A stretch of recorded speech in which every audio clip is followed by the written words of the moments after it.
Welcome to the Alaska Realtor live stream. My name is Jamin Goecker, and this is the third time we've tried to do this particular live stream, but we finally got it to work.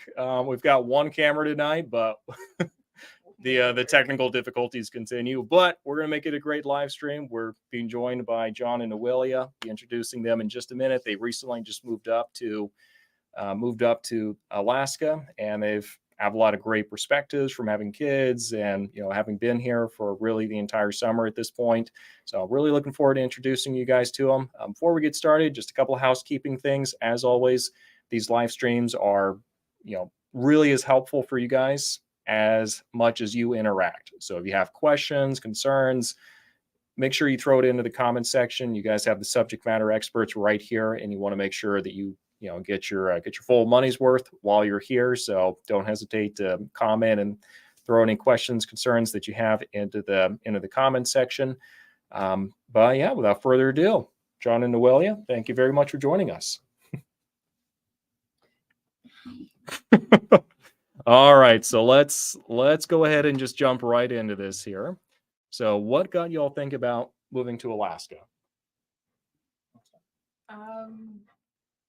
He's a federal employee. It was a bucket list idea, honestly. A couple of years ago, we learned basically throughout the shows watching about Alaska, and we just loved the way it looked, the feel of it, just even watching it through TV. So we decided, we were like, hey, that's where we want to end up. And as luck and fate would have it, we got here sooner than 20 years before retirement. So we are here with the children still small. So we're good. We're okay. It's been exciting. It's been fun learning new things. Just driving around, getting to know the places, looking at the scenery, being exsanguinized by mosquitoes. People be prepared. I'm warning you, be prepared. And that's saying something, because Noelia is coming in from Florida. Well, yes, we are coming into Florida. So here they make Florida mosquitoes look very small. But Florida mosquitoes are year round. At least here, it's only just about temporary. 6 weeks. August is great here. Yeah, it's great. There's a couple weeks that are pretty miserable, but yeah. it kind of drops. I mean, I feel like the mosquitoes are a lot slower here in Florida as They well. are. Like I can hit a fly up here in Alaska, but yeah, not so much down in the lower 48. They're kind of obsessive here. Like they just swarm you for a while and they stay hovering around you, and then they're just like, oh look, it's a human. Okay, now we'll eat. So just be prepared. You're gonna hear a lot of buzzing for a little bit, but once it dies down, it's absolutely stunningly beautiful. Yep. And plus, going back to your question, Alaska is one of the, we were just talking about this today, one of the only places to where there's places here where there's no property tax. Like, there's no building codes, which is a plus and a minus. Yeah, if you like neat stuff, it's a minus. But you could literally buy a property here 2 hours away from Anchorage. We're not talking about days away, 2 or 3 hours away. Right. And build your own cabin, have it done the way that you want it, not be bothered with anyone, never have to pay a penny of taxes or anything on it. Use it for generations, pass it down. This is one of the few places that you can still actually do that and not be a millionaire. You can buy a parcel of property, for 10, 15,000. And we've talked to lots of people that they have these little recreational places a couple hours away, and they spend a lot of the summer there, and it didn't cost them, $300,000-$400,000 to be able to do it. These are middle-class people that, are able to do that. And again, Alaska, like you said, it's the last frontier. That's for real. I mean, there's no other place that you can actually do that. Yeah, generational wealth doesn't have to cost you an arm, a leg, a liver, and everything in between.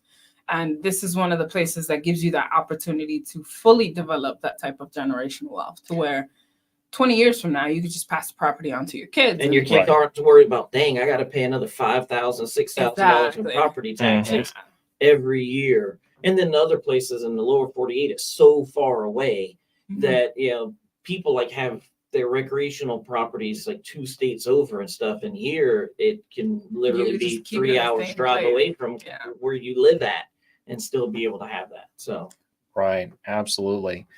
And that's not a story you hear very often about Alaska No. being well, I guess it's kind of, you have to look at it as the affordability, and then you have to look at it like larger generational, like wealth kind of future wise. You future-wise, have yeah. to look in that perspective, because when you come here and you purchase property with land, you have the option of selling to that property, keeping it for years to come, and then continuously passing it once it's done and paid for. Or you can keep that property and go buy a second one and do it with that one. Right. And because Alaska is a non-disclosure state, you don't have to tell them how much you paid for it. So your taxes stay pretty dependable. Yeah. All right. So we do have a question already coming in from Mr. Stephen Blackshear. Right. So, did you drive the Alcan? Hotels, time to drive, food places, all that good stuff. Yes. So, as we said before, you're not moving to Alaska if you're not driving an Alcan. I'm sorry. If you jump on the plane and you fly here and you get off, you're like, wow, that was a horrendous 3 hours. No, You didn't move to Alaska. You didn't do it the right way. If someone else is delivering all of your furniture, now the delivering company, they're having an awesome time with that move. They're the ones getting the experience. You're really not. And I know some people are military and, it gets paid for, or their employer pays for it. And yes, that makes sense. But for people that are going to do it on their own, we had 2 pickup trucks. We got 2 7x14 trailers. We loaded everything in and we drove 2 vehicles up. We have 4 kids total. So I had 2 kids with me. She had 2 kids with her. Yep. Got walkie-talkies so that we could communicate between the 2 of us the entire drive up. That's a good point when you hit the Alcan, because you're not going to have service in a lot of spots.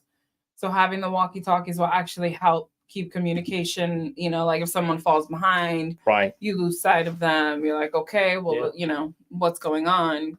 Yeah. Was the drive on the Alcan pretty uneventful for you guys? Besides seeing wildlife, Besides seeing the wildlife, I mean, we saw the wild moose herd, the bison herd, which was awesome. They had bison babies, so they were like adorable. Moose everywhere. It's an amazing drive. It's fun. The only eventful thing we had is we were driving and Canada released the evacuation orders for the towns. Oh, for the wildfires. That's right. So we came up through that. But as we're driving, every town is hitting us with the same order. I'm like, we can't go any faster because we're in Canada and you guys have a speed limit of 45 miles an hour. Yeah, you gotta decide what you want us to do here. Yeah. You can't have it both ways. Food wise, I feel Tim Hortons pretty much. Boston's pizza is great though.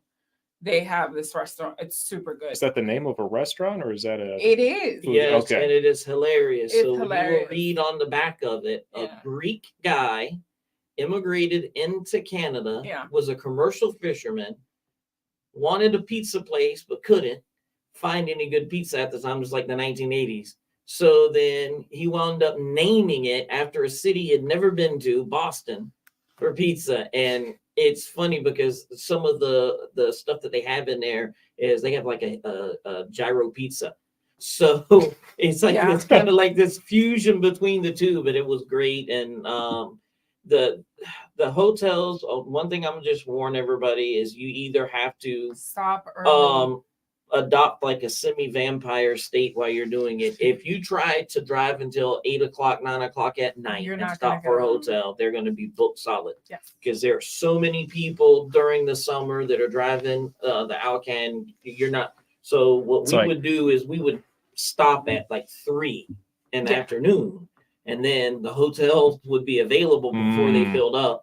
And then we would just get up super early and leave at like 4 a.m. And that way we could get more driving in. It just adopted like that style. That's actually a really good idea. Yeah, it is. I mean, because our last 500-mile stretch was right before we went into Tok. We had to stop that night before, and we stopped at 5:30. We got to a Super 8, and she was like, I'm glad you guys stopped because I only have 2 rooms left. Like, that's it. Right. You guys caught them just in time.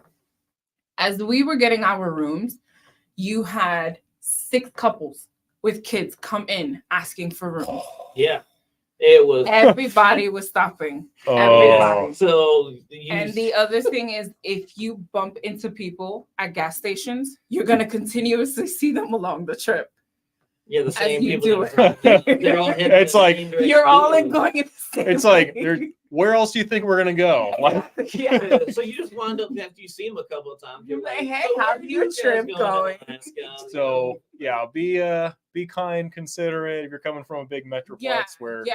you Oh, can yeah. flip everyone off and no consequences, there Oh, no. there are gonna be No, consequences. you're gonna Oh, take yeah. them Yeah, along yeah. somewhere. Yes. Just, enjoy Yes. the road trip. We do recommend highly that you carry gas cans, because there are stretches of the Alcan to where you could hit 190 miles, no gas station, Or the gas pumps could be broken at or the the place. gas Yeah. pumps could be broken. We hit a stretch of 330 miles, No, kilometers, no gas stations.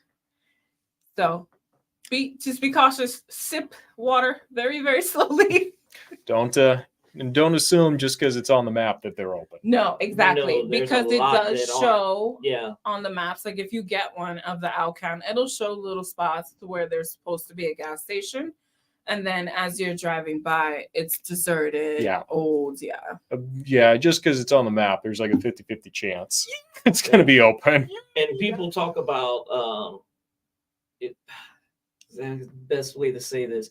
So people make fun of the southern United States as being backwards and yokels. Well, that's northern Canada. It's reverse. Yeah. So as you go through and you stop at some of these little stores, you're gonna see stuff like you've never seen before in your life, and you just take it with a grain of salt.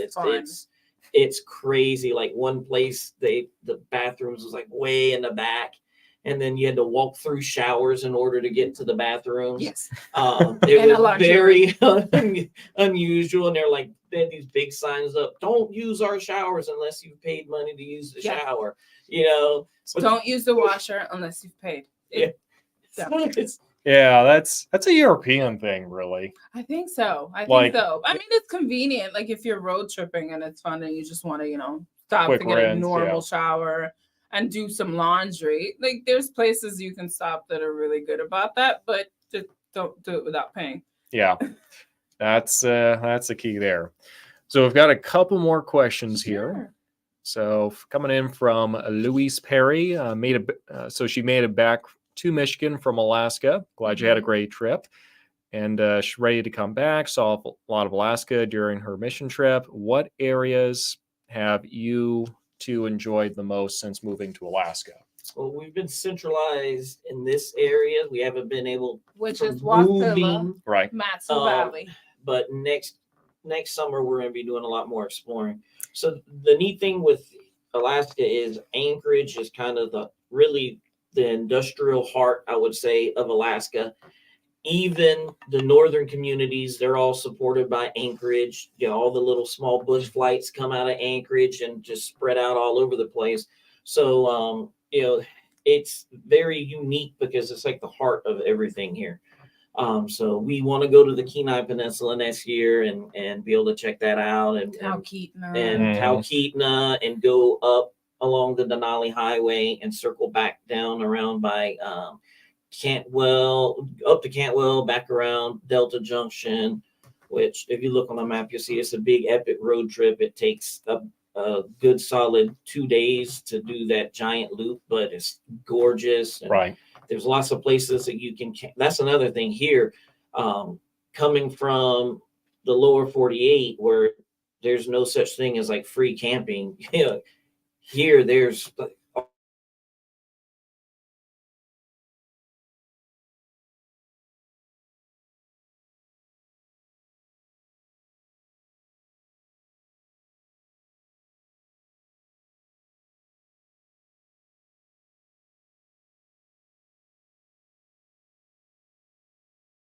We just saw it on Life Below Zero. So what is the Denali Highway, the one going like through the Denali National Park, So or is the this a different one? old one that goes to Yes. before they Gotcha. put in the Parks Highway. Gotcha. And Okay. the other highway on the other side. What's the other one? Parks on one side. do- And, can't remember. The one that goes through Delta Junction, Richardson. The Gotcha. Richardson Highway. Yes. The Denali Highway was the old one that would cross from east to west to be able to get to Denali National Park in the 60s. Right. Before they built the other two out. So it's still there. It's just not used as In much. the winter, yeah. But in the Gotcha. summer, it's cool because you can just, go. They have a lot of pull-offs. So if you They watch still it, have some resorts and stuff down there. yes, Yeah, they do. yeah. They have lodges and stuff there. Gotcha. Are there any activities you guys are wanting to go and do, like I don't know, fishing charters, specific hikes, stuff like that, or is it just Canoeing, yes, but not charters, not right now. Because No. I mean, I'm from Florida. I've been on a bunch of okay? fishing charters. So to me, it's like going out in the middle of the ocean. I'm like, it's fun, but it's so structured. Basically they take you to where you do some fishing, they take you back, and it's, to me, that's not very adventurous. Next year we want to do a lot of canoeing, because there's just can't count the number of lakes that are here and that have public access, and you can get the map from the state. And it will actually show you where all the public, that's another neat thing. It tells you where the public access is at, where there's places to park. They have all that information online. So you can actually plan a trip out without ever having been to the area before. And you don't have to know someone's cousin, uncle to hook you up with the inside information on like how you Montana get rule here. right there. Because in Montana, it's like that. They're like, oh no, you have to take this road to go there, and then if you walk right through here for 10 miles, it's You gotta right make there. sure you get the neighbor's permission before you get to the gate, and yada yada. But to answer her question, as far as a specific place in Alaska, us coming from Montana, living in Alabama, living in Florida, I would say the entire state is just worth paying a visit to. There's not a portion of the state that you can say it's not worthy of you at least going once. right? I mean, you can at least say, I've been there once. You don't have to. Yeah. Like, oh no, that's that part of the state no one visits. It's like, and I can think of some once locations. So Well, if that's exactly. what you let me know, that's what you're trying to find out. I'll talk to you guys later. Yes. But- He knows more. I mean, of course, Alaskans know more. You guys have been here way longer. You know where to go, where not to go. Like, don't do it. But yes, worth at least one trip. At least Oh, yeah. one time. Yeah. Be the judge of it for yourself, and then decide from there if it's a once or maybe just I totally wish I had never gone there. Yeah, or if it's multiple times, but you realize this is like a 2 or 3 day town Yeah. max for you to be here, and you'll Yeah. start going stir crazy after that, because Yeah. those do exist. All right, real quick from Mr. Ailing, how long had you been planning for the Alcan drive? Did anything happen you did not expect? We were way over prepared. We bought tons of extra tires for the trailers. Yes. I had tools, everything. So we kind of like did it like if we were driving across the outback, Right. And I'll tell you, we were way over prepared. So for us, no, we were ready for anything that could have popped up. We did not get a lot of planning though. Filter. We had extra filters, gas cans, extra food, a tool chest inside of one of the trailers. Mind you, we have children. So as parents, we are set to prepare for quadruple the events. If you're doing it on your own and you're single, just make sure you have an extra set of tires, gas, ability to get out of situations if there's no one around to help you. I will tell you, if you have a medical emergency on the Alcan, there is signs that clearly tells you emergency services are like 5 hours away. So carry a very good first aid kit. If you're going to have a heart attack, maybe not do it there. Don't do it. Just fly. No. And it's if you have severe medical conditions, fly. I would not recommend, because one thing you'll notice about, that is the most, rural part of Canada. Rural. And there aren't a lot of hospitals. Once you get past, Alberta, Calgary area, and you start making the turn north, You're pretty much on your own. Yeah. Whitehorse, and there's maybe 2 other places. Two small little towns have a medical Whitehorse, center, and they're almost a day away from each other. Yeah. So if you have a medical emergency, you're not going to be able to get to anybody. But the preparing part, we just had to crash on it because this is a situation to where I applied for a job that I didn't know if I was going to get.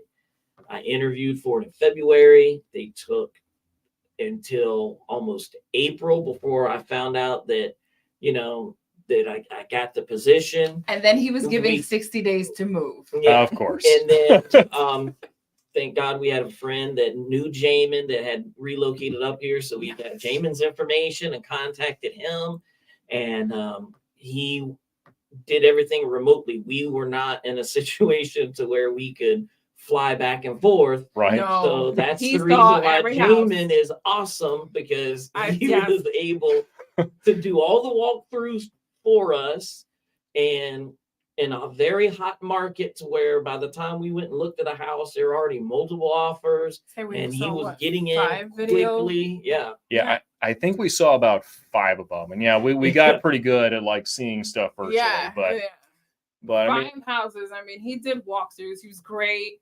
He just on top of it, and we kept in communication because I was looking at houses there. John was looking at houses, and he was, pulling up listings here, and we would coordinate via text message and plan and set everything up while we were trying to sell our house and going through all of that. So and we really just had to crash and just say we're just going to overdo it and take everything in the kitchen sink, and that way if anything happened, we were well covered. I'm glad we brought the kitchen sink. That's the good approach to take. So Louis has another question here. Any items you wish you had purchased cheaper in the lower 48 that you found to be more expensive in Alaska? Not really. So that's a misnomer for now. I'm not going to speak for Bush, Alaska, because yes, Bush, Alaska is different. Anchorage has Best Buy, has Target, Walmart, all of the big box retailers are there. If you buy stuff that's in stock, that's there, prices are maybe 5%, 6% higher than the lower 48. Not really not enough much. to want to carry it up here. Right. Like a washer and dryer, yes, I would recommend purchasing that in the lower 48. Absolutely. If you want something specific. If you want something specific. Furniture, honestly, it's the same price to me. It's not, but living in Montana, of course, the prices nearly match Alaska in certain pretenses. The only difference is Montana is completely landlocked. So fruits, vegetables, that also has to be shipped there as well. So that's about the only difference where I've seen the prices. Grocery wise, yes. I mean, but of course, we have 3 children at home. 1 is in college. So groceries for us always going to be on the higher end of the spectrum. Right. But and if you don't know what house you're coming into, you really won't know a lot of big stuff need, honestly. Hurt you, because then you get up here and then you realize, oh, that washer and dryer set doesn't actually fit in my new laundry room. I don't want to carry that giant bed up those stairs because there's a weird angle to get into the bedroom. This sounds very specific. Yes, extremely specific. And you wind up realizing that you were worried about the price, but once you got up here, it was the other considerations that wound up of everything. Changing, your thought process. If you want specific stuff though, like if you're a type of person to where you want a Viking range or a Gen Air range, something like that, then yes, you need to buy that and bring that with you because number 1, it's not going to be in stock here. Number 2, you're going to probably pay a good 30% over the price to get it shipped, and then it's going to take 2 to 3 months, maybe longer, before it even gets up here. So if you are a fan of one specific type of thing, you might want to bring it. But I can give you an example. I can give you guys an example. We went to Ashley's Furniture because we decided not to bring our furniture set up simply because we did not want the weight in our trailers. So we went to Ashley's, and the couch set we looked at, they had in stock. So that was delivered 3 days. There was a different type of couch. It was a sleeper couch. And we asked, like, hey, how much, what would the difference be to get the sleeper couch versus the one that's here. And she was like, an extra 2,000, and it will take about 8 weeks to get here. We were like, Mhm. the couch you have in stock is great. We'll take that one. Yeah. And that's Air mattresses exist. yeah, and that's how I ended up driving my current Prius. Exactly. The same exactly. thing. Yeah. Exactly. So, If you find it in the lower 48 and you truly want to keep it, the best recommendation that we can give you is if you are truly considering coming up here, get a pickup. You can load your bed, you can load your back row, and you can pull the trailer. Get whatever you want in that trailer, and just make sure that if you are purchasing a house here, whether you use Jamin or not, which we highly recommend you use Jamin, but if you don't, find a real estate agent that will take measurements for you very quickly, just to at least give you a gist of an idea of what you're going to be able to bring and keep with you, because it's more complicated bringing that up and then seeing you can't use it and then trying to get rid of it at the end. and some of your stuff will break. The roads are Yes. horrendous on the Mhm. Alcan. There's just they're building There's no over. avoiding You'll learn it. about permafrost when you get up here. And the problems they have building over it with the freeze and thaw cycle. So there's a lot of shifting of load Mhm. Yes. where the road surface will be here and it will quickly go this way, then this way. So as you're driving along, your trailer slaps left, slaps right. Everything in there is shifting. And unless you, buy 1,000 blankets and cram it into every nook and cranny, everything inside your trailer is going to shift Yeah. side to side as you're driving. And it's going to cause some stuff to break. Even big pieces of furniture we had, it like scraped the paint off. The vibration of the road in two pieces, it was like sandpaper, and it made indentations in furniture. We're like, wow, that's so crazy that it actually did that when you're finally unpacking everything, and all your boxes started out like this. You start unpacking them and all your boxes are like smushed like pancakes. It's like these are things you're not going to know until you actually do it. No, Yeah, because that's no. thousands of miles, and that type of a condition is it just tears everything up. And it's not the whole Alcan that's bad. I mean, it has portions Just the last where it's 2 days, super 3 smooth. days, Just yeah. the last 2 to 3 days, your back is not gonna like you, Yeah. and your trailer's probably gonna, be on this side and your truck here. So I recommend you drive in the center, like And drive 90% of the slow. truck drivers did. Yeah. Oh yes, We please.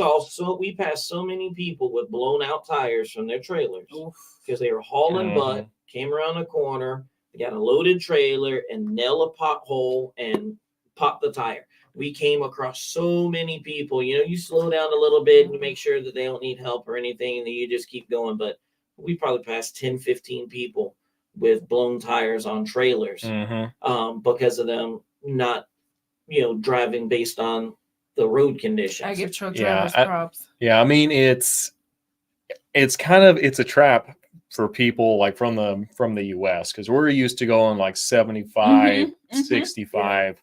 In Texas, I think they have like a speed limit of like 85 somewhere. Montana Yeah, has it. we're It's a highway. Yeah. do they? Okay, you know what? I have a question on that. We'll circle back to that. But Okay. we're used to just driving like really quickly, and you get to Canada, and the speed limit is like what, 55 at the 50, fastest? 55, Yeah, yeah. At the 50, fastest yeah, in that area, it's like you probably like 40, 45. Like you There was a section of take the your highway where it was like 10 miles and it was 45 miles an hour. I'm like, this is insane. Like, it's a highway. yeah, but then you see the road conditions those last couple of days. Like, I'm gonna take my time. Yeah, it's fine. I get it. But I'm like, and you'll get here. It took us 4 days to cross it. From Montana, From From Montana. Montana Yeah, to so Alaska.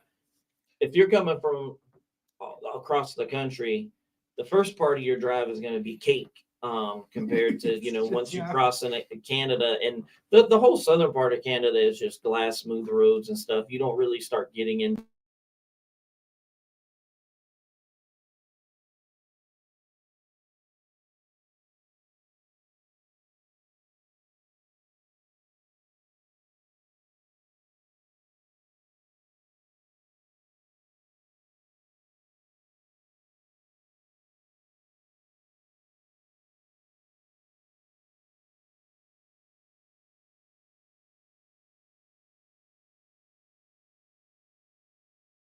case? Mm-mm. Okay. No. So you get busted multiple Yes. times in one day. No. Okay, that's good to know. If you can find a police officer, because Well, Montana's kind of yeah. like Alaska in that they don't have the Montana Highway Patrol is super small for the area that they cover. So the they area, stay in certain areas. The rest of the state, they call it the Montana bond for a reason. People But we just haul learned butt. we learned that in Montana, you will get pulled over for going slower than the speed limit. As is right and proper. Yeah. So actually, this is a good time to have this question here. So coming in from Morris Taylor, Alaska is number 2 in violent crime per capita. Is it safe there? I'm kind of surprised we're number 2, honestly. Like, I'm a born and Well, raised New that look, would Yorker. be, That should shocked be me. number 1. Yeah. That's what I would expect. So I'll do this the most politically correct way that I can do this. You have a group of people that prefer to get high and get drunk all day, and they don't like each other. And they constantly beat each other up. They stab each other. They shoot at each other. They burn their tents down. There's a lot of problems with that population, but it is very concentrated to within that population. And it's all over the country. You look on the news, you're going to see there's a lot of problem with the homelessness crisis that you see, and there's 1.5 billion reasons why it happens, but not getting into any of that. They just cause a lot of problems. There's a lot of mental health problem. A lot of them have mental health issues.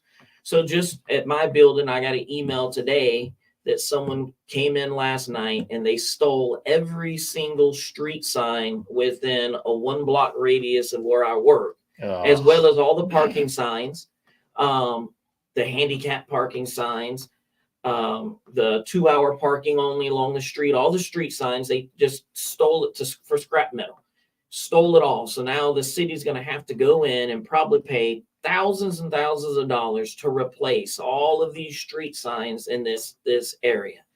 And that type of a situation happens a lot because of that group of people. But if you get 5 miles away from where all that is centered at, there's not an issue at all. There's no drive-by shootings, gang murders, organized violent crime, groups of people coming in doing strong arm robberies, none of that stuff. And then the other part is domestic violence. Alaska, the bush communities are isolated. You have a lot of people that have very volatile relationships, because I'm not even saying they're not even like between spouses. It can be like brother and brother, people that are like, blood family. And then one day they get mad and they just decide to beat the mess out of each other. And then you see it in the news, so-and-so got arrested. But again, they're not running around in, the community at large doing all this stuff. It's a bunch of family members that decided to get drinking, go drinking on a January, and then a big brawl, comes out. Yeah. So the temperance of you're not going to see that. Yeah. All over the place. It has a lot to do with dark winter, though. Like you're so isolated and insulated during that time, and if you opt to just hobby yourself with just staying indoors and alcoholism, and I'm not saying that everyone does this, but if that's the hobby, violence is going to pick up, because eventually you're going to get bored, you're going to get annoyed. You have to get out. As a born and raised New Yorker, I can frankly tell you I don't see the violence that everybody else sees. But again, that's me. There is violence. I'm not saying there isn't, but where we chose to live at, it's not a problem. You don't have to live there. You don't have to live in the locations where it's isolated. That's the educated point of view on that. Yeah, the other thing to keep in mind too, when we're looking at anything per capita, anything, if Alaska was just like a statistical piece of information, it would be thrown out because it's an anomaly. It's so far down on the on population. Like one person can do the work of like 10 or 20 in another state, just because it's a smaller population, and you're almost always going to have some baseline of people acting a fool in an area. I feel safe though. That's to answer the question. My children, we feel safe here. We have 3 children here. Take them to school every day. Our kids can play outside. We have no issues. Yeah, it's a very outdoorsy state. And even in those neighborhoods, because I work in one of those neighborhoods, I still see moms every single day walking their kids to school. I see kids walking to school, coming back from school, walking, all holding hands down the sidewalks. I see young women, single, jogging by themselves all up and down the roadways and stuff like that. There's a major university right there with, 10 to 15,000 college students that are there outdoors every single day, having fun, enjoying themselves. And you don't hear anything at all happen to any of them, but you watch the news and you'll see, 2 people at an encampment got in an argument and someone stabbed someone and set their tent on fire. That happened last week. So and just like that, our stats got spiked again. Go way through the roof.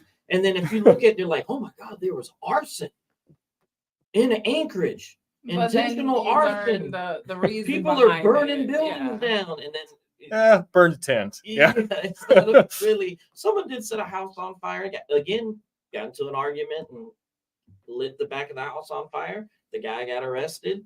That's another thing, it's not like these individuals are getting away with it either. They get caught. So again, it's just that whole cycle, and you don't have to live there. 30% of the Matsu Valley drives to Anchorage. It was 38%, I think it is, or 39% drives to Anchorage every single day. And then you have the Kenai Peninsula, where a large portion of those people drive north to Anchorage every single day to go to work. So you have so many people, thousands and thousands of people. No, actually, I would probably say tens of thousands of people that choose to live within an hour of Anchorage, and you don't experience any of that stuff. So it's extremely safe. We're more worried about moose than we're worried about someone doing something to our kids. We are actually, you have to sit your kids down. You're like, hey, if you see a moose, back slowly away. Don't startle them, especially if it's a mama with a baby. Oh, yeah. If you're riding your bike, get off your bike, slowly back away, give them lots of room. Those are the conversations you have to have with your kids more than any, of that other stuff, because moose are huge. So. Yeah, no, 100%. I mean, another thing I always tell people when you're looking at coming up here, just make sure you check out the crime map specifically for whatever area it is.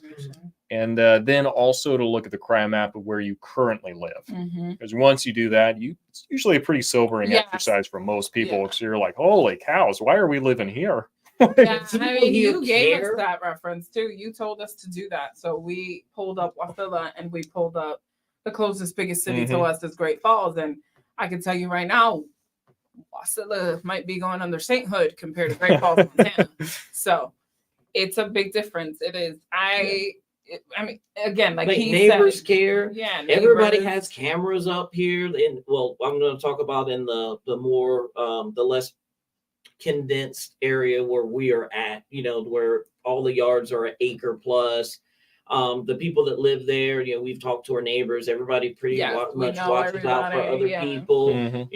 It's completely different, mindset as opposed to other places. And even in the houses that are quote unquote run down, you learn from being up here that people choose to spend their money on different things. Some people would rather have a brand new pickup truck, awesome snow machines, and do camping, all that stuff. They don't care if the siding on the side of their house needs a coat of paint or if there's moss growing on their roof. As long as it's not leaking and they can afford to heat it in the winter, they don't care. They spend their money on their hobbies and stuff like that. They don't care that their grass isn't immaculate and, is high on one side and dead on the other. You drive by and you see the house, and coming from the lower 48, and you're like, man, they should really do a better job. And then you drive around, and there's a $200,000 Class A motorhome, this giant boat in the back, You got all side by these side, trailers, four side by trailers. sides, and you're like, okay, we I get it it now. It's I like- know what they're spending their money on. Priorities on display. Yeah, it'll last 10 years. Yeah, so it changes your mindset a little bit too. Yeah, it does. Oh, that's awesome. So got a couple more questions here. Sure. So coming in from Anna Kropp, both Montana and Montana, Alaska are Republican states. Which one do you think is more conservative / welcoming traditional values? Okay.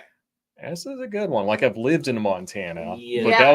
that was like almost 15, 20 years ago. And So Montana and Montana- welcoming is not two things You can put in a actually sentence. put It's together. really not. that's good to know. Okay. Yes, because it's very much Montana is just very much who you know, who you're connected It's a to. good old boy state. Yeah, Mhm. and Alaska's more of more open, more welcoming. it is more open, more welcoming. I mean, there's certain people that of course you're gonna run into, they don't want to be bothered, don't want to say hi to you or whatever. But then you have the mentality of community that comes in and says, what do you guys need? What can we do?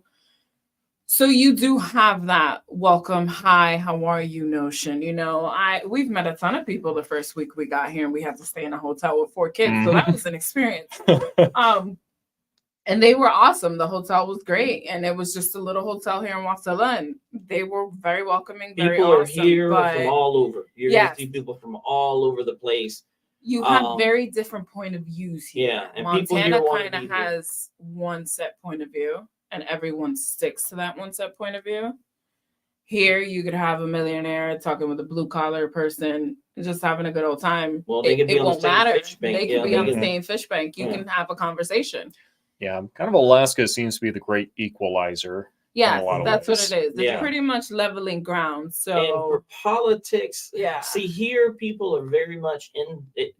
I wouldn't say conservative so much for Alaska, because most people think conservative, they think like traditional Judeo-Christian type values. Alaska is a very atheistic state. A lot of people here do not attend church services, but it doesn't mean that they don't have good values. It's just here, just the people that grew up here, churches were few and far between. We noticed that we're Catholic when we came up, and we're like, wow, there's like 3 Catholic churches in the entire state of Alaska. It just blew our mind, because you come from other parts of the country and there's like a church around every corner. Alaska is definitely not that. There's all religious denominations here. You can find it all, Hindu, Muslim, Christian, Jewish, all of it within Anchorage. But once you get out from Anchorage, it becomes very, very sparse. Even Montana so much isn't very religious any longer, except for the Hutterites and the Mennonites and their colonies and stuff. But other than them, even Montana isn't that way. I mean, when we were in Alabama, that's the Bible Belt, and Mhm. everybody invites you to church. Oh, thank you for coming. Sunday. What church Yeah. you going to? Come on over. Up here, people don't even reference it. As far as the other issues, But it's a respectable non-referencing point. That's what it is up here. yeah, That's the difference they with keep to Alaska. everybody just kind of keeps to Yes, themselves. and everybody that way, keeps to themselves. not So overbearing. Yeah, so it's not that they're not disinterested in your faith. It's just they're not interested in really much of anything about you at all, if that makes any sense. Like it's Yeah. a In a very way, yes, it's yes. a very private statement. Let me put Yes, it that way. Yeah. yes, it is. So- They what- like to know where you're from.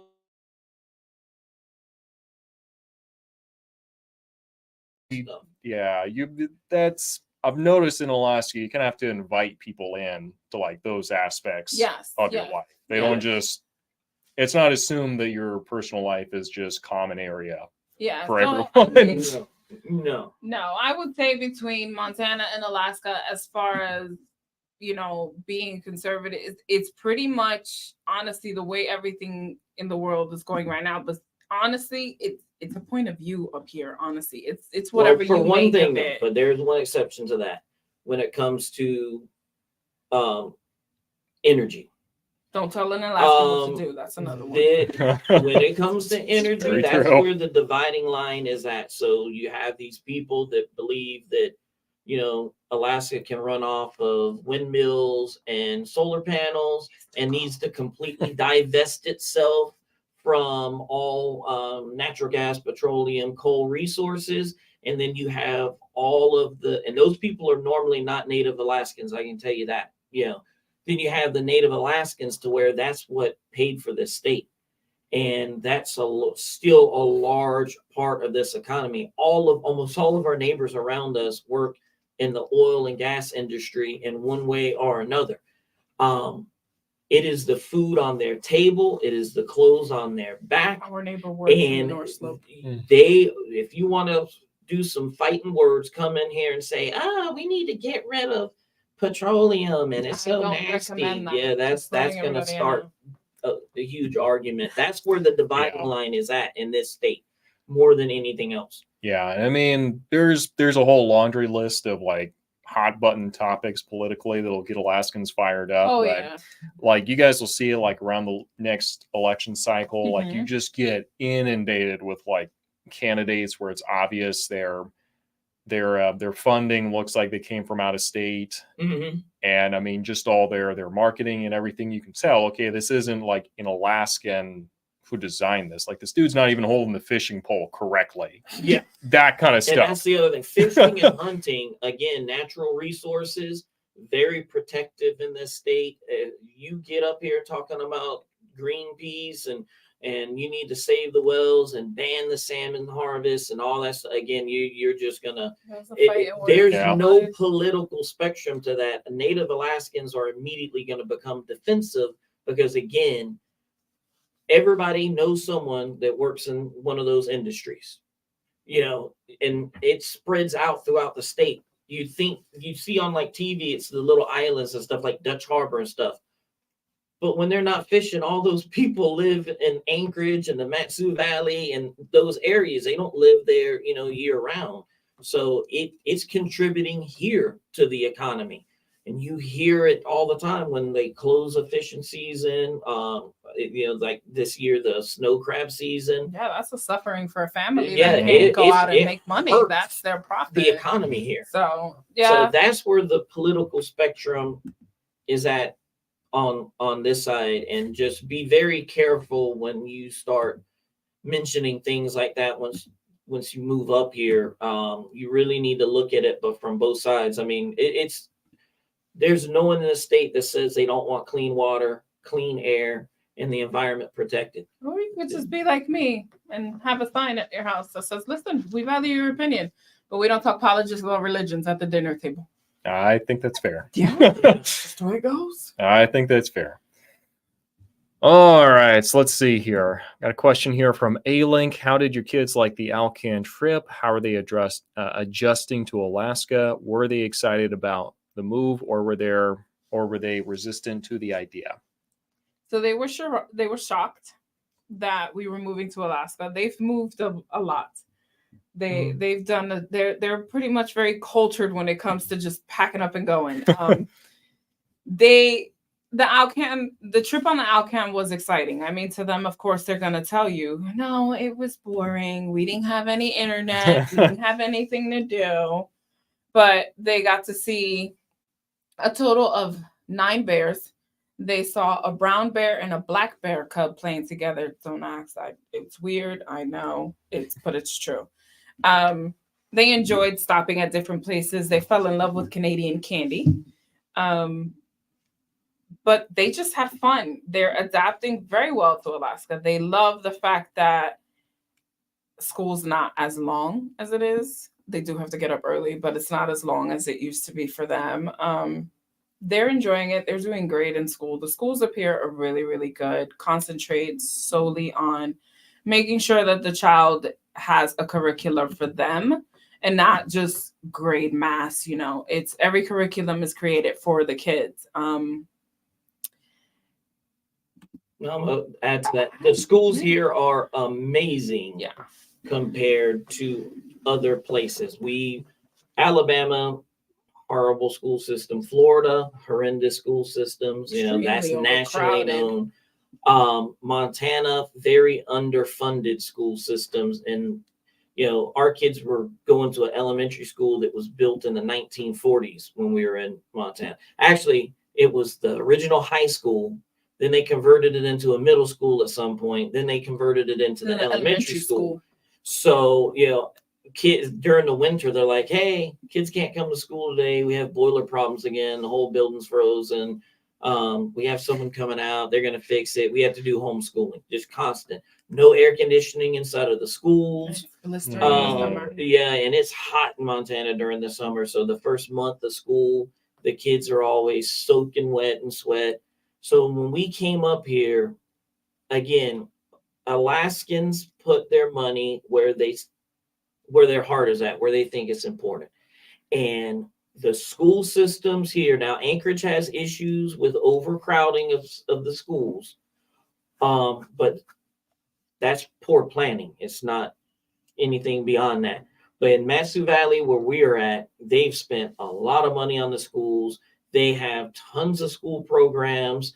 Most of the schools are brand new because they just built them within the last 30 years, and they're continually adding new schools. Our youngest loves waking up to go to school. Actually, she's not a morning person, and because her school's a new school and it looks the way that it looks, she's like, yes, I'm going to school today. And they have gardening and they have art club programs, and it's just the possibilities for a child. If there's any resistance, is simply because the kid has to do the whole, I have to start over, I have to make new friends, I have to go through that process. But once they get into their swing, man, they're gone for the fences. Just let them be, keep them talking, you know, give them advice, tell them, hey, it's going to be okay. We all have to do new things. We have to make new friends. But now they're all good. Very communicative. Yeah. And you get lots of feedback, lots of information. They have so many different advanced classes and different programs, the baccalaureate classes on top of honors, on top of gifted. And then the other thing that Anchorage is about to do, but they've already done in the Matsu Valley, which I think is the rest of the United States should look at this model, is they take kids who are struggling in school and sit them down and have a conversation and say, you know what, maybe traditional high school isn't the best thing for you. Maybe technical school would be better. And then they, instead of them continuing through high school, that they pay for them to go to technical school. And they don't bother with the traditional parts of it. They still get a high school diploma. They still get to walk. But their last 2 years will be welding or plumbing or electrician or CNA or any of these trade programs that so that they're using their hands, auto mechanics, heavy equipment mechanics. So they take these kids that, you know, just all of us think back to high school. I had a couple of knuckleheads I knew that, you know, school wasn't for them. They cut up in class all the time. They got in trouble. They had bad grades. People were always telling them you're worthless. Why can't you do better? Why aren't you smarter? It frustrates the kids, and then they drop out. Where here, that doesn't happen, because in 9th or 10th grade, they have that conversation with that kid. Hey, we noticed do you want to try something? Yeah, my dad's a mechanic. My granddad was a mechanic. I'd really like to be a mechanic. You know what? Okay, your last 3 years of high school, we're sending you to auto tech school. Right. And the state's paying for it. And you still get to graduate. You're still in school, still counts. You still get to walk, but you're not going to get a general, you know, education high school diploma. And they let them know this will not qualify you for college. You know, if you want to go to a university, you're not going to meet the requirements. But for these kids, they're not going to college anyway. So it gives them the path to where they get to branch off and do that. And then the kids that are super, super smart and they really want to apply themselves, they're with light kids, and that they, it just makes it a lot easier. So I know it's in the news because Anchorage is about to do it. The Matsu School District did it, like 5 years ago. They got A little behind. Yeah. yeah. Anchorage is a little behind, but they're finally going to do it starting next year. And I think that's one of a great model that a lot of schools should do, and just realize not every kid is going to Harvard. I don't care, what the parents want. But I would say too, the best thing to do is if you're moving to Alaska, do it in the summer. Let your kids acclimate to that time frame of 24-hour daylight, trickles down to 22, and so on. Let them have their fun. Let them come here, drive around, go to different places. We went to a couple of what are they called? Goodness gracious. The little fairs they do over the summers. Is it? Oh, is that the state fair? We did the state fair, but then Palmer has where they have the weekends. What is it? Pioneer Day. Pioneer Day. I remember because like Pioneer apparently became some new loaded political term, and they were talking about taking it away, but Palmer lost their mind when they try to take Pioneer Day away. So we still have Pioneer Day.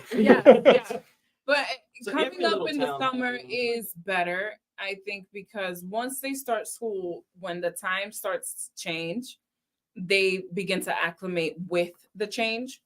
If you bring a kid up here in dark winter, ask for trouble. Good luck. I'm telling you now, good luck, because it's going to be hard getting them out of bed. So this is actually a good time for this question from Morris. Have they experienced any kind of seasonal disorder from no sunlight yet, or because we haven't really gotten that dark yet? It's more or less this time of year. It's kind of just normal from what we have in the normal over 48. Really. Well, no, it's actually different because in Montana by 6 o'clock the sun is out. Versus here now. AM or PM? AM. Really? Yes. Huh. Okay. By now, I don't know what's normal anymore. 8 o'clock, the sun is out up there. So now here, 8:30, pushing closer to 9 o'clock in the morning is when the sun's coming out. Like, they haven't gone through that yet. They get sleepy faster, so they go to bed sooner. That's a plus for mom, though. I don't consider that a seasonal disorder. I consider that great. Go to bed. I'm so happy you're going to sleep. The people that will have trouble with that, because it's not just the darkness, but it's the darkness coupled with, it's colder temperature, social isolation. Social isolation. It's the people that don't want to go outside. If you allow it to happen, it will. You have to get out of the house. You can't just hole up in the house because it's cold and it's dark and not do things. I'm telling you right now, the schools don't stop with their activities. The kids they got winter sports. They have winter sports. They still have all the assemblies. They use the gym a lot more here because you can't do stuff outside. But our children are excited because they're like, oh, now we get to wear a headlamp to go to school or to go outside. So it all depends on how your kids have a take on it. We're pretty excited about it. I mean, it's going to be dark and cold, but you still get to do activities outside. You still can, go have a snowball fight with your kid and come home inside and drink some hot chocolate, watch a movie. So, I mean, it's all in what you make of it. I understand it is out there and it does happen. But at the same time, we also have the choice of allowing it to bring us down or keeping us up. And in this case, when you can tell your little girl that she can make a snowman bigger than her dad, she has a goal. So she's going to meet it. Yeah. Get some sun lamps. Yeah. Bright lights in your house. Bright daylight bulbs. LED bulbs are great for that. Trust me. Yeah. Mm-hmm. Right. So from DUI Solar Ready, sticker shock and housing prices compared to where you're from. For me, Louisiana prices are about 50% lower. Yes. So you're in Louisiana, and that's the reason why.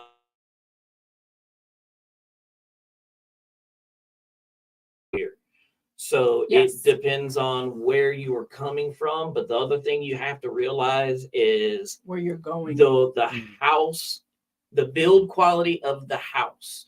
So up here, if you're getting anything built after 2000, it's going to be very modernized as far as top of line furnace, top of line, tankless water heater, home air exchanger, insulated to the 9th degree. The build quality is completely different. Like barriered in and out of your the build floor as well, doesn't leak so- everywhere when you walk on the No. floor. Like it did at our house in Montana. Like you couldn't The crawl sneak space across the here, floor if yeah. you wanted to. Yeah, even the crawl spaces in the houses up here have. I wake up in well the morning in insulation Montana, it's like, and I'm like, I'm just gonna be loud. I'm gonna wake everybody up just walking across. Sticker shock, though. Sticker shock to us was more along. Up here, we learned if you want property with your house, you're gonna have to pay more. If you want the bigger house, you can get the bigger house, but you're not gonna get the amount of property. So it's got to be one or the other. It's gonna be one or the other. If you find that perfect median, you have to jump on it instantly. There's no delay. Put an offer in. Because there's going to be 50 other people. Because 50 other people are also seeing that medium and they're like, get it. Jamin looked, we did 5 housing views via video, but we looked at over 20 houses, I think it was. It was huge. It was a massive list. I mean, Jamin drove out to Big Lake for us, which was a trek in itself. And that house that we looked at, that one was 13 acres. It was a 2,850 square foot house. But 13 acres came with a house where only 3 of the 13 acres were usable for $580,000, right? Yeah, and that was such a tortured layout. Yes. In that house. It just wasn't right. One room, the rooms were not equalized. I'll add something to sticker shock. Construction here is very expensive because of the short window. Yes. There isn't 50 million contractors waiting to underbid each other to get your business. That's not the way it works in Alaska. So if you want to get a fixer-upper and have someone else do all the fixing, be prepared for prices that are going to make your eyeballs water. This is not the state to where you could come in and get the former meth house that's halfway leaning over, put $30,000 into it, make it livable, and get a screaming deal. Because to repair that house, it may be $30,000 in the lower 48, but here is going to be like $160,000 to do all those repairs. And then it might take you 3 summers to fit everything in to be able to get those repairs done. If a house is a little bit more expensive, but it's modern, built extremely well, has the amenities, and has the basic stuff that you have, and you can get it for a decent price, jump on it. Yeah. Because we were shocked. Like we heard the horror stories about, oh, you're going to pay out the nose for utilities and stuff. Our house was built in 2013. Our electricity bill, we have a well, we use a crap ton of water because we have 4 kids. Every light on is in the house constantly. Every video game system, TV, anything you can imagine. And our electric bill is $100 a month. And we were paying $300 a month in Montana and close to $600 a month in Florida for electric. And the electric price, because the house is built so well, is very low. And our natural gas bill, we looked at that from the previous, you can see the last year. Right. The most that they paid in a month was $280 for natural gas. The highest we've paid so far is $98. Yeah, so far, and that's with temperatures in the 30s. So we're just now hitting teens, so we'll see. There is a price difference, but you really have to think about everything beyond just the price of the house. And then the other thing you're going to learn: a giant house here is more expensive to heat. It's more expensive for maintenance. We wanted a house that was like 2,500 square feet. We have a house that's 1,700 square feet. And we are very happy with the fact that we went with the smaller square footage because once we started calling around, oh, what's the price to get a couple windows changed? Oh, about $3,000 per window. And then you have to wait for the windows to come in. Oh, the price to change out the front door, doesn't need it, but maybe we want a different front door. Oh, about $7,000-8,000 to, replace the front door. You're like, man, yeah, we're glad that we don't have as many windows. The roof isn't as much square footage. The house was built in 2013. There's absolutely nothing wrong with it. We talked to someone, a family that we met, friend of our son, Noah, our younger son, and they have a lot of problems with their house. They bought a house that needed work, and it's a giant house on a big property, but they have tons of problems and with they're water having foundation intrusion, foundation issues, roof issues, and because their roof is so gigantic, it's going to cost them $70,000 to $80,000 to have the roof replaced. And then they were telling us, just for siding on the house was going to be $60,000 because the house is so huge. And they really didn't even need a house that big. They bought it because it was like, oh, look, it's a 4,000 square foot house and they're selling it for dirt cheap. Well, there's a huge reason why it was being sold for dirt cheap. Yeah. Well, I remember that because my parents moved up here. This is like about 7 years ago or so. I wasn't licensed at the time, but I was there just on an inspection for them, just going through everything. And the house they were under contract for, this was like comically large. Like unless there's an orphanage, there's no reason a house should be this big. Yeah. And it was legit like 6,000 square feet, That's like too 3 big. stories. It was so large, it felt like 3 ranch style homes just plop, plop, plop, right on top of each other. And it was only like a family, like a husband, wife, and like 2 kids. And he just bought it because his VA technically let him do it. And they were stuck in this house because you can imagine like the maintenance, and they still had like leaks from a bathroom that still wasn't working. And that deal didn't work out actually because over like a $500 repair they weren't willing to do. Mm-mm. And they had to cut the price on that, I think, by like $100,000 to make it go after that. But yeah, just a large property. It's great if it's already updated. If not, then it goes the exact opposite, and the size of the property actually becomes a liability. You spend more money. And if it's that big and brand new, it's going to be $1.4 million, and you don't have to worry about that stuff because you're loaded. But for us normal people, we're not loaded. It's a trap. At the smaller houses, they're nicer. And the newer houses, as long as they're not on like 3/10 of it. I mean, some people like that. I'm not going to say some people want 3/10 of an acre. But the great thing about Alaska is you have neighborhoods, and we're going to keep pushing the Matsu Valley just because it's amazing, and we're here, and I work in Anchorage, so I can do that. You can have 3/10 of an acre yards in neighborhoods, and then you have neighborhoods to where every house is on an acre, and it gives you the opportunity that right now you might not want a boat. You might not want a snow machine. You may not want a camper trailer to go camping in. 3 years from now, but 3 years from now, that might change. And if you get the house with 1 acre, you have room to be able to do all that stuff. Yeah. If you get that house on 3/10 of an acre, you're stuck in that house. You have to sell it and then buy something else. So I would caution anybody against, if you think you might have the aspirations to do that, don't buy the little teeny tiny, 10 foot of 10 yards around your house, and that's all you have, because you want something within a certain price range, and then have to turn around 3-4 years from now, have to go through the process of selling it, trying to buy something else because now you want to do that. Because there are older houses that are still very well maintained that do have, the 1 acre yards where you have the option of being able to do that stuff. And if you have kids, they're going to want to play going into the wild every summer. So just take that into consideration. Yeah. Get you some space for that. Yes.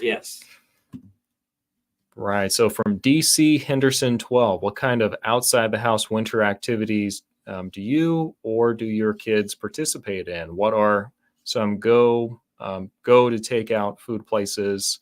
Oh, what are some go-to takeout food places for your family? Alaskan Pizza Company is good. Sicily's Pizza is good. Nona's of Astoria is a very good restaurant. Let's see. Peking is good for Chinese food. Our kids like it. Moose's Tooth has really good pizza, but I mean, we lucked out apparently.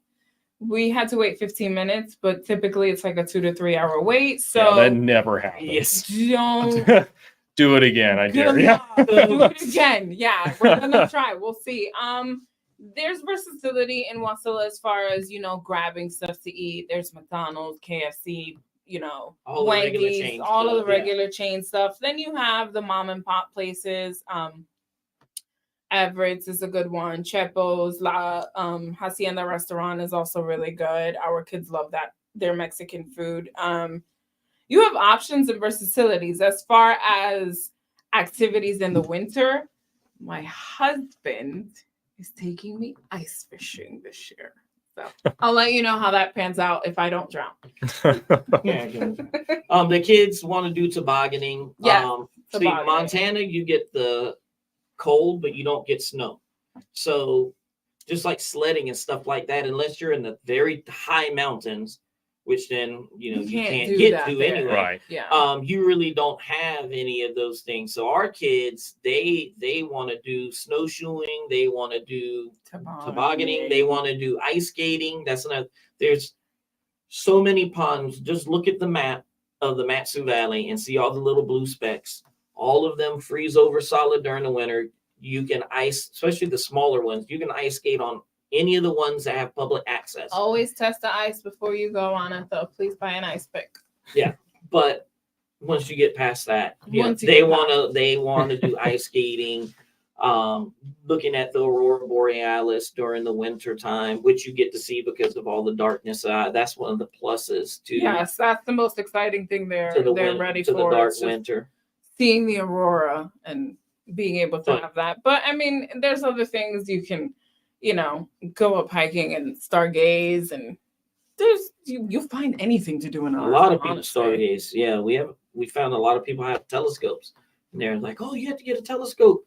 You can't believe you just drive just a little bit up the Parks Highway, and there's no light pollution, and you can just sit there and just see the entire Milky Way galaxy and just stargaze for hours." As far as like fast food, there's everything you can think of here. Yeah, I mean, and if you it's can't not find here, it in it's in Wasilla, Eagle Anchorage. River, Anchorage, And every type of food, Indian food, Thai food, Turkish food. I mean, everything you can think of. Yeah. Russian. I mean, I will say the one Achilles heel weak spot that the Matsu Valley culinary scene has, they have no buffets. yeah. No, they don't. Like nothing. No. I remember one day I went for a long run. And it was a real some Chinese buffet would really hit the spot. Yeah. I would drive all the way to Anchorage.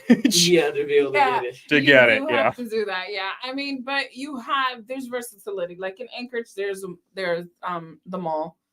It's not, they have skating inside of the mall because the Y has that there. But there's this cute, there's a little food court there.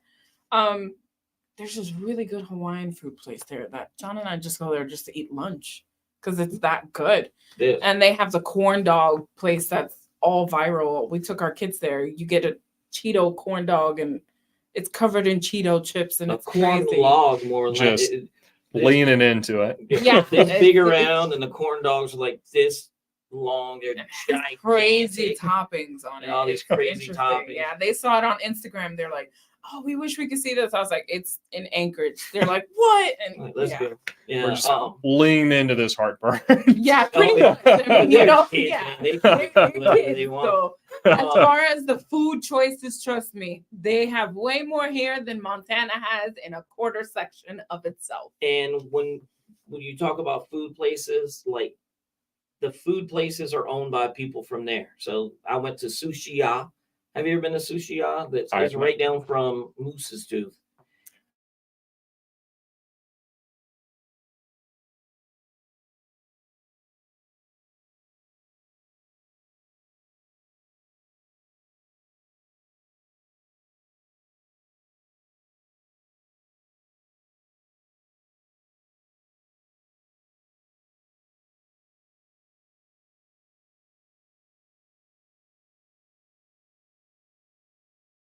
have like amazing options. Don't judge places just by the building, because like I was saying before, no one puts a lot of money into the exterior of their The buildings here. facade doesn't You know, you matter. see this crappy like little building, and then you walk in and it's this amazing restaurant and it's got this amazing food that you're like, wow, I can't believe that this place is right here. And you've driven past it like 50 times and never went in. So Pretty much, Yeah. don't judge a book by its cover until you read the contents. Yeah, Alaska's not really a very showy, pretentious kind of a state. No, it's and not. We kind of go to the exact opposite, where it's like, guys, we should probably do a little bit better on our curb appeal. yeah, Advertise a little bit what people are getting. It's funny. We went to a neighborhood not too long ago. I had purchased something through Marketplace, and we drove in the neighborhood, and the first thing we see, the first house, is maybe about 10 acres, I swear, and it's nothing but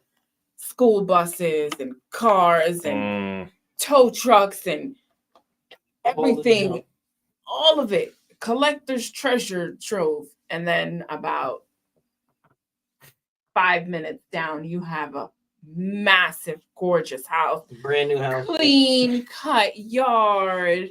And then we kept going, and then you see another house, and it has a full gate around it, like the Southern style gate.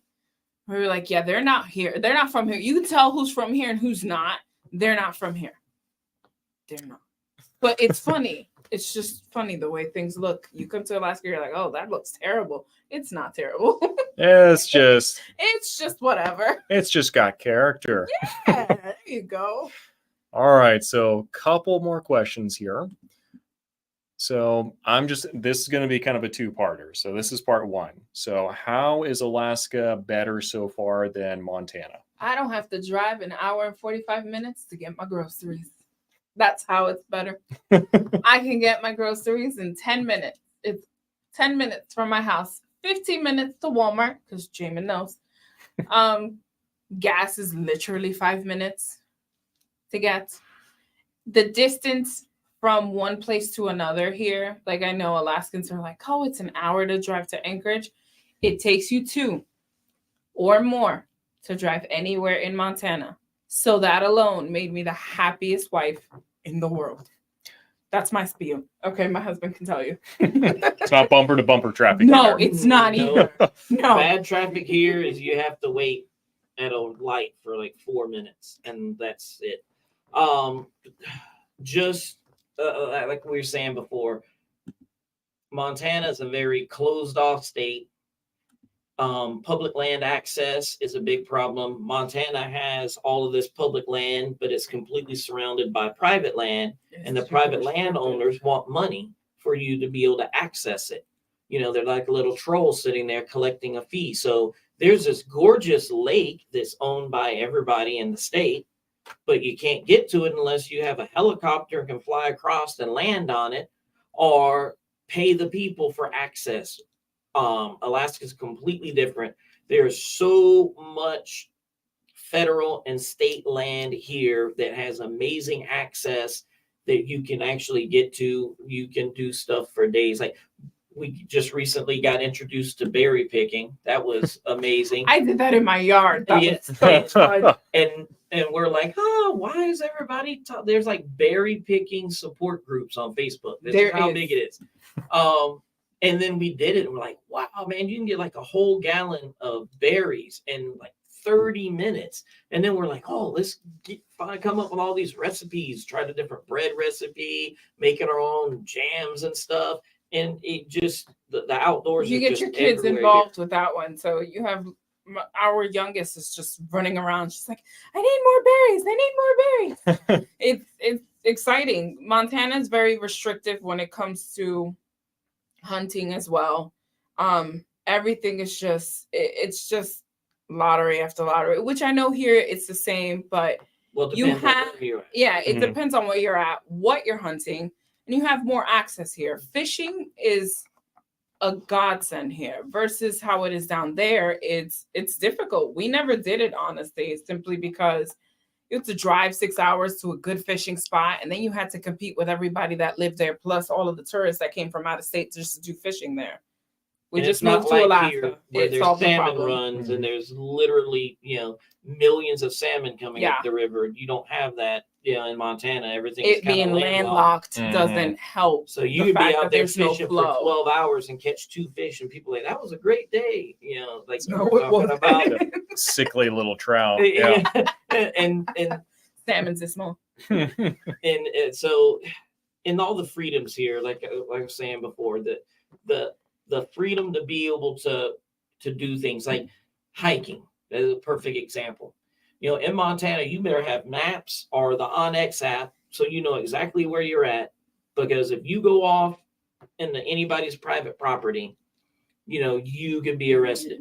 And they will prosecute you. They don't care. They don't care. Like, oh, I got lost. I don't care. I'm calling the sheriff's office. And that's the way that they are. They're very protective. Like, this is my land. Anybody comes onto it. You break down on the side of the road and you pull off, and you're like, why are you on my easement?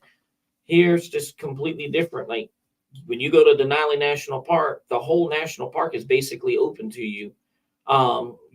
There isn't a lot of, there's rules like don't burn it down and stuff, but like you have to stay on the trail. In Montana, it's like you have to stay on marked trails. If you go off of the hiking trail and walk across the meadow to the other side and get caught, you get a huge ticket. You cannot go off the trails. If you're on a snow machine and you go off the designated path on a snow machine, they'll arrest you. They'll impound your snow machine, give you a huge ticket. BLM has a lot more restrictions out there on the public lands where it comes to here. Because so many people own property that is leased.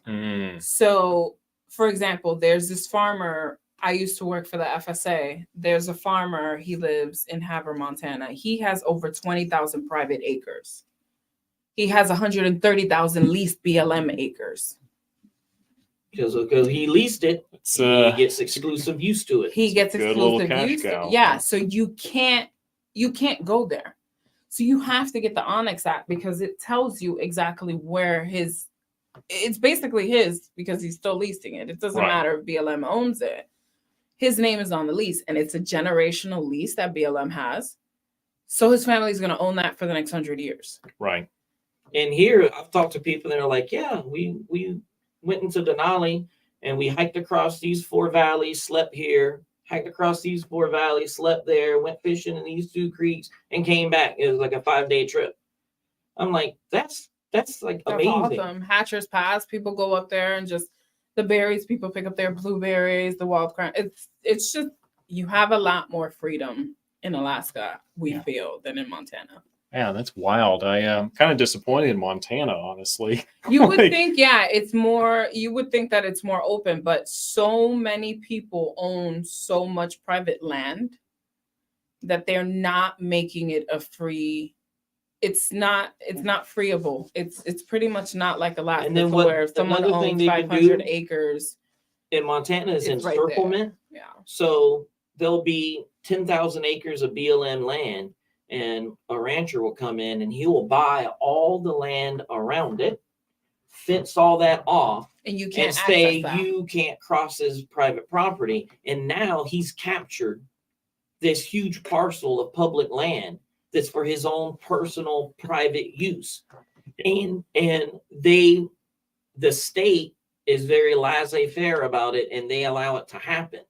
So to get hunting rights into that property, you have to pay him $10,000 or whatever he wants to be able to cross it. Yeah, in Alaska, they would pretty much say, "All the blank you will." Exactly. Because you have to be able to have some kind of a road accessing it, and they just say, "Well, that's an easement. Get over it." Yes. So that's why, like, sometimes if you're just buying raw land, you get someone who does have a situation like that. They will just tooth and nail try to prevent anyone from ever buying that because they know they're putting like a little driveway or road like right through that area so they can access their property. Yeah. And I mean, obviously they're not putting a highway in or anything, but correct. Yeah. But still, just stuff like that. It's a cash cow. It's pretty much what it is. Yeesh. All right. So to be balanced, in what ways is Montana better than Alaska? you guys have found so far? Ooh, that's hard to. That's hard. I'm not shipping. answering that question. I Well, plead the just fifth. shipping. Yeah, I'll just say shipping because Okay, there's yeah. a lot of Okay. things Amazon, you get can't stuff ship. faster. That's a pretty easy one. yeah, Okay. yeah. There, you get stuff faster. Yeah. That's my clue. Going back to the other question about the guy that was asking stuff that we wish we brought up, there are limits on shipping, and like Amazon, you go on, if it's over 75 pounds, it's over this size, has lithium ion batteries in it, they won't ship to Alaska. There's a lot of a lot of companies that you go on and it says they ship to 50 states, and then you put your address in, and They then you go won't to ship checkout, here. and it's like, nope, we don't ship there. So You can get it in Montana. That's about yeah. Yeah. You get shipping there. I mean, I'm not saying that I didn't like living there. It was a very good state to live in. It really was. But being in Alaska from the time we've arrived till now, the betterment of the move, there's not even a quarter of something similar besides shipping. That's about it. So big step up. Yeah. yeah, big. And then prices, like you're talking about with vehicles, again, if you want That- yeah, something that's different. specific, Mhm. it's going to be expensive. One thing I can tell you to do is if you need any maintenance done to your vehicle, do it first before you come up to Alaska. And it's not because of prices. Right The now, waiting list. there's a Mhm. huge shortage of auto mechanics in Alaska, and you can go to the dealership and say, hey, I need an appointment for an oil change, and they'll be like, the first one we have is 4 months from 6 now. months. Mhm. Would you like to schedule your oil change after that now too? Yeah. yeah. We Yeah. got told that. Yeah.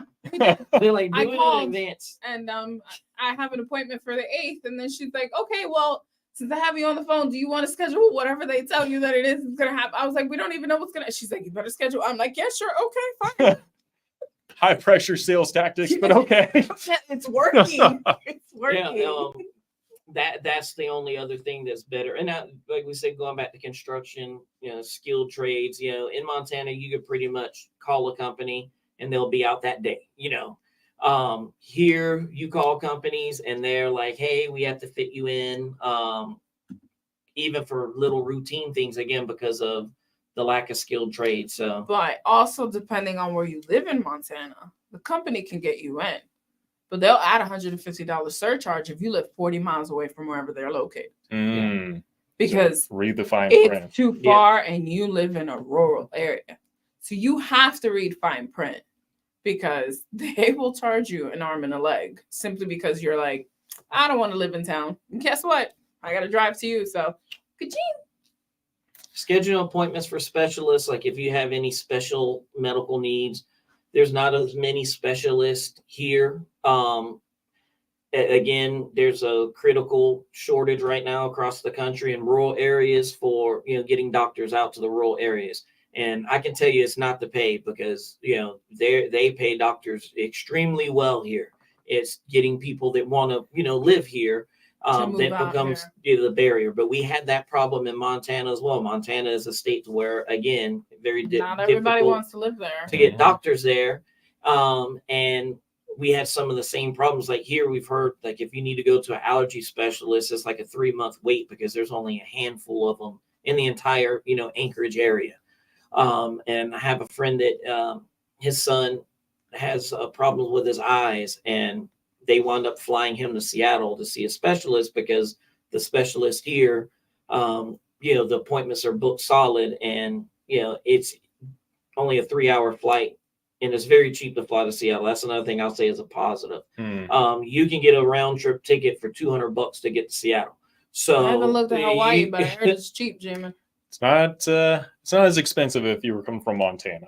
Yeah, no, Yeah, forget definitely. it. Montana's $15,000 to go to Hawaii. Yeah, never mind. Yeah. No, A lot more affordable. Yeah. Okay, good. So a lot of people will actually fly to Seattle to go to specialists, from Anchorage, and they're happy to do it. They don't want to leave Alaska, and they definitely don't want to live in Seattle.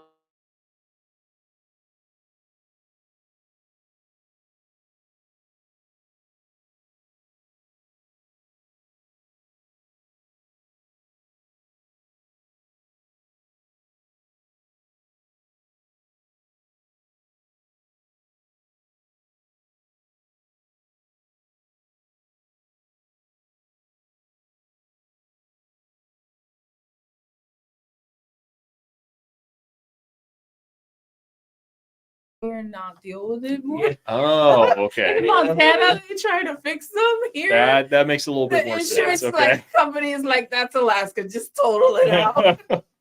Homeowners insurance was actually cheaper here than Montana, again, which surprised us, but it was actually cheaper. So Well, yeah. Well, they've got the main thing that could take out a house here, I guess, would be earthquakes, and that's Yeah. like its own separate policy, yeah. insurance if you Mhm. want to get that. It's but- like 700 for us. It was like $700 a year to add earthquake coverage. It is definitely not so expensive to where you should go Not- without it. not You should having it. definitely get it. Get it. But even with that, it still wound up being Cheaper than what cheaper it than was. And we homeowners lived, insurance in Montana. we yeah. lived Don't right even off talk of the about Missouri. Florida. No. Oh man, We lived Oh. right off of the Missouri in Montana, so it's much different. Oh, for sure. All right. Well, I think that is about all of our questions here. Folks, if you have any other thoughts, questions, objections, feel free to go ahead and throw those in here real quick. Just going to go through a couple more comments here at the very end. So from Rita Connors, do John and Noelia have their own YouTube channel? So No, we do there you not. go. The career do of content not. creators calls. yeah. He's trying to bribe me to create one for our puppy because she's deaf. And he's like, I want to create a YouTube channel for her, The Life of Webby. I'm like, man, I have no time for that. It's It'll end up on the wife. So no, sorry, Rita, but thank you. right. Mr. Ailing, John and Noelia are keeping it real. Always, man, And- always. And from Coast to 16 Auto, this family provided great information, and Glad I would we could help. have to agree. All right, well, guys, I think that's really about it for tonight. Do you have any other questions, thoughts, objections, anything like that? Like to throw out to your? No, just don't be afraid and just do it, because Yeah, it's if you're planning it, the just jump, anticipation is man. worse than actually, going out and Yeah, and whatever doing people tell you, listen, the best advice we could probably give all of you guys is if you are really planning on moving up here, don't listen to the spiel of everybody else, because everybody thinks they know what Alaska's about and they've never stepped foot here. Just do it. it's different for different people. Yes. There's Just a lot of get people that going. leave Alaska when they become an adult. You see that on the news, Mhm. and it's because there's not going to be 24-hour nightclubs in Alaska ever. Sorry, just that's not going to be it. Nope. If you want tropical weather, this is not the state for you. Yeah. You know, sorry, wrong side of the continent. Go that way. But and those people are very vocal. We saw a lot of it online. Oh, it's horrible. There's nothing to do. What do you mean? There's a million things to do. There's a just lot nothing to that do. you wanted to do. Yeah. There's a million things to do. And the experience is going to be different for different people. Like I said, we've met people from everywhere. We met a grandmother from Brooklyn, New York, that She came owns here. Nona's. She's awesome. Yeah, opened up decided to retire, came here, opened up a small little Italian restaurant. She cooks everything from scratch, and came she here was with her able to realize a dream that she had Yes. that in New York she would have never been able to do. And then the community here, she said, was so inviting and so accepting, and her business is flourishing, and all of her family is in Brooklyn, New York. It's not like she's physically separated from everybody else. And I've met so many people that have come here. Some Yeah, the people lady- on cruises. Yeah, the lady that worked at the hotel with us, that she was the receptionist. She and her husband had taken a cruise to Alaska. Fell utterly in love with it. Went back after their 3-week cruise, sold everything, packed, and took the Alcan up. They've been here for 23 years. Once you make that move, I can't imagine you're leaving anytime soon. Listen, if any of you want to do it, just go for it. Live. I'm telling you, you're gonna enjoy it, because it's the adventure and of the unknown and the trepidation and the fear. It'll be there, but if you let it isolate you, you're gonna be stuck wherever you're at. So just get up to Alaska. Trust Take me. advantage. If you own a house, take advantage of the stupid, crazy real estate prices that are all over the place Yeah. right now. And And call Jamin. plan it out. And you can always, like I said, we looked at moving companies. They wanted $30,000. We're like, Mhm. that's just money you throw away. We looked at getting a U-Haul, and it was like, oh, man, a U-Haul was going to be $3,500 for the U box. Yep. Yeah. Just to put boxes And in renting it. a U-Haul was $3,000 up front, plus all the mileage. It would have been $10,000 to $12,000. And we're like, we could, we sold our house, so we had the funds from selling the house. We're like, we could buy 2 trailers and just pack everything we can into these trailers, drag them up. And then when we got up here, we sold one of the trailers that we and we wound up getting all our money back. So that part of it, the move, cost us $0. And we have the other trailer that we're going to be able to use for hiking, all the outdoor activities we want to start doing next year. Yeah. We have that. We didn't throw that money away. It was nerve-wracking because when the sale proceeds go in, you see this huge chunk of money and you're like, wow, look at all the money in your bank account. And then you start buying all the stuff that you're going to need and you see it start going down and you start getting nervous. Don't panic, quickly- guys. Yeah. It'll be How quickly okay. you get emotionally attached. Yeah. Yes. It will be okay. And then you're like, oh, we have to do the down payment on the house up there. And we're going to, but once we got into the house and all of that goes away, the cost of living here is higher. But again, if you're around Anchorage and you're going into Anchorage, it's not that much higher to where, the villages are different. We're not going to talk about people that want to live in Ketchikan because that's going to be crazy expensive either which way, they can go. I think you need a boat for that one. So good luck. Yeah, you're going to, but for regular middle class people like us, we just you can do it. outside of Wasilla city limits, and it's great. I mean, we love it. Kids go to good schools. Traffic isn't bad. It's not hectic. I mean, again, I'm 10 minutes from the supermarket, 15 from Walmart if I want to tread that far into town. It's optional. I mean, it'll take you a little bit to find a house, but again, you'll be able to find one. If you're doing it for next year, just start working with Jamin now. He'll get you covered. Get you all set up so by the time you're ready to go, it just feels like second nature. Pretty much. And then if had a schedule. And then if you don't want to go through all that craziness, there are tons of houses in construction right now at all price ranges to where you can talk to someone and have it set up to where you get the keys to your brand new completed house whenever you're coming up, and you don't have to go through what we did, looking at all these different houses, putting in offers, running Jamin ragged. There were some that were like emotionally trying because there was like that log cabin one where like we were like, I can't remember what happened. We were like that close. I think there was one, and they took the other off. But and I think there was because I really liked that house and the lot and everything. This is why, as an agent, you have to like not get emotionally attached to houses. As a drug dealer, you don't take your own. Yes. Because that house was perfect. And had that creek running through the property, like yes, and then you're like, oh man, no. I just had another close encounter with another house on that creek. Come to think of it, so we'll talk about that later. But it's not meant to be with me in that creek. There was one that we saw online that you were like, no, just no. We were like, okay. That's the one that's still for sale. Oh yeah, dude, it's still for sale. We'll talk about that later. Okay. Okay. Sorry. A fixer upper that's going to need a lot of fixing upping. And they want like $380,000, and it's probably going to take. It's been there since June, and we started talking to Jamin when May. Yeah. April. It's been there. Yeah. It's still there. Just do it, and you can always, if you have anything specific, you can always email Jamin. He can let us know, and we can answer any questions. We'll answer because we just did this, just lived through it, and it was fresh on your mind.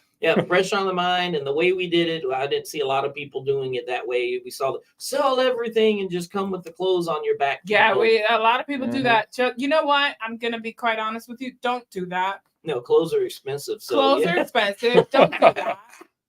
Keep your clothes and keep your pots and your dishes. And if you want to keep your bedroom set, do that. Keep that. Okay. Don't get rid of everything. A bed to sleep in. Yeah. Just don't get rid of everything. Keep your mattresses, for crying out loud. They're expensive up here. Yeah, if you get a used one, and good Now, chance it's got bed bugs. Listen, So this is not France. No, no, we're not. No. not do do it. that. All right. Well, again, guys, thank you very much for joining us and kind of sharing your insights and kind of what your experience has been so far. Like, I really love having you guys just right down the road now. So, I do really appreciate that. It was fun talking to everybody. Yep. Everyone else, thank you very much for joining us, and you have a great evening. Bye.